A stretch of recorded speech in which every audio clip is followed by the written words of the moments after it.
జైలుకు ఎందుకు వెళ్ళావు? నీ కుక్క పేరు కూడా విస్కీ అని పెట్టుకున్నావు. నీ భర్తకు హైదరాబాద్ లో ఆస్తులు ఎక్కడివి? బతుకమ్మ పేరిట కోట్లాది రూపాయలు వసూలు.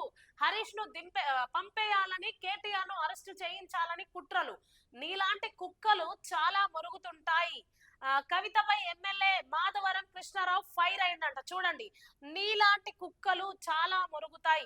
ఒక ఆడపిల్లని పట్టుకొని ఆయన ఒక ఎమ్మెల్యేనంట. చూడండి, మాధవరం కృష్ణారావు ఏమంటున్నాడంటే, ఎమ్మెల్యేగా ఉంటూ ఒక ఆడపిల్లని ఎలా మాట్లాడాలో తెలియక, ఆడపిల్ల అట్లనే అదే పార్టీ నుండి వచ్చి బయటికి వచ్చి తను ఒక లీడర్షిప్ మెయింటైన్ చేస్తూ తెలంగాణ జాగృతి అని ముందు కొనసాగుతున్న ఒక ఆమెని ఎలా మాట్లాడాలో ఈ ఎమ్మెల్యేకి తెలవడం లేదు.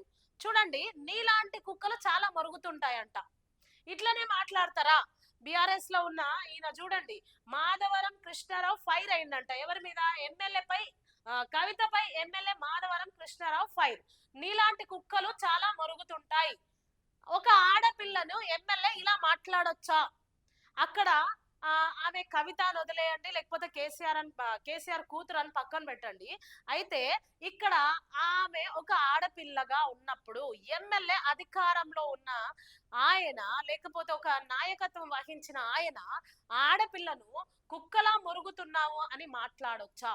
ప్రజలారా చూడండి, రాజకీయ నాయకులను తీసుకొచ్చి గద్దె మీద కూర్చోబెడితే ఈ రోజు వాళ్ళని అంటారు, రేపు ప్రజల్ని కూడా అంటారు ప్రజలు కుక్కలా అంటోళ్ళు, కుక్కల్లాగా మురుగుతున్నారని.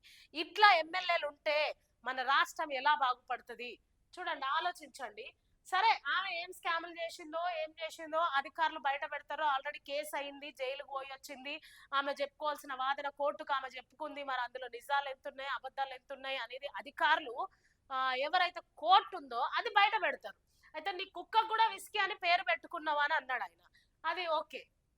అయితే కుక్క లాంటి మాటలు మాట్లాడినో నీలాగా మస్తు మరుగుతూనే ఉంటాయి కుక్కలు అని అనడం, ఇది ఎంతవరకు కరెక్ట్ అనేది మీరు కామెంట్ చేయండి ప్రజలారా.